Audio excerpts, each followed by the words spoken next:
Ang pagkamatay ng kanyang ina ay nagdulot ng matinding emosyonal na pasanin kay Rick, na tila nagbukas ng isang madilim na kabanata sa kanyang buhay. Sa panibagong simula na ito, produkto ng trahedya, kinailangan niyang muling itayo ang kanyang mga pangarap at harapin ang hinaharap na may bagong lakas. Sa kanyang pakikipagsapalaran sa mundo ng trabaho, naharap siya sa iba't ibang pagsubok, kabilang ang mga tao na nagdudulot ng labis na stress. Ang kanyang samahan kay Jeremy, sa kabila ng mga hamon at pangungutya, ay nagbigay sa kanya ng karanasan na nagpatibay sa kanyang karakter. Ang alok ni M. Drayton na kumain mula sa kanyang bangkay ay nagpahayag ng isang malalim na moral na dilema para kay Rick. Dito, nahamon siya na pag-isipan ang halaga ng yaman kumpara sa kanyang pagkatao, isang pagpili na may malalim na epekto sa kanyang kaluluwa. Matapos ang kanyang desisyon, si Rick ay napilitang kumain mula sa katawan ni M. Drayton bilang bahagi ng isang sinaunang ritual. Gayunpaman, hindi niya alam na ang kanyang hakbang na ito ay may dulot na malubhang kahihinatnan na maaaring makaapekto sa kanyang hinaharap. Ang kanyang karanasan sa ilalim ng tubig,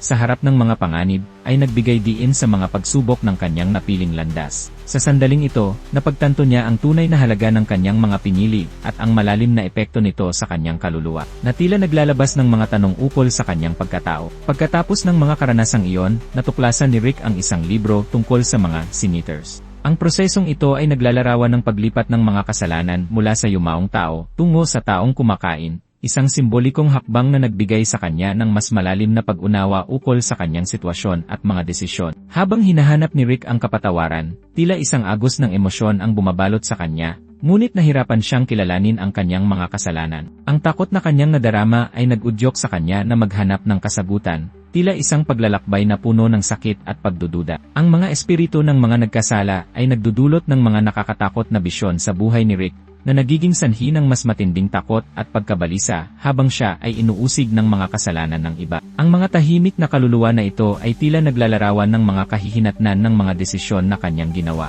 Ipinakitang kwento na ang kasaganaan ay may kasamang mga kasalanan na dapat harapin. Isang mahalagang aral mula kay Antoinette ay ang tanging paraan upang makawala sa mga kasalanan ay ang ipasa ito sa iba. Isang konsepto na nagbubukas ng posibilidad ng pagtanggap at pagbabalik loob. Nang pumasok si Antoinette sa kanyang buhay, nag-alinlangan si Rick kung siya ay handa ng bitawan ang lahat para sa isang bagong simula. Ang kanyang desisyon ay may malaking kahalagahan, sapagkat ito ay ginagampanan ang responsibilidad na ipasa ang anuman sa ibang tao. Ang biglaang pagkamatay ni Tanya ay nagdulot ng labis na takot kay Rick, na nagpatunay na ang kanyang mga pagkilos ay may malalim na epekto sa kanyang buhay. Ang mga pagkakamali na ito ay nagbukas ng mga tanong tungkol sa moralidad, isang paglalakbay tungo sa kanyang sariling pag-unawa. Sa huli, kahit na nagtagumpay si Jeremy sa ritual, nahaharap siya sa parehong mga multo na nagdulot ng sakit kay Rick. Ipinakita nito na mahirap makawala sa mga resulta ng nakaraan, na tila nagkukulong sa ating mga desisyon at nagbibigay ng aral na hindi dapat kalimutan.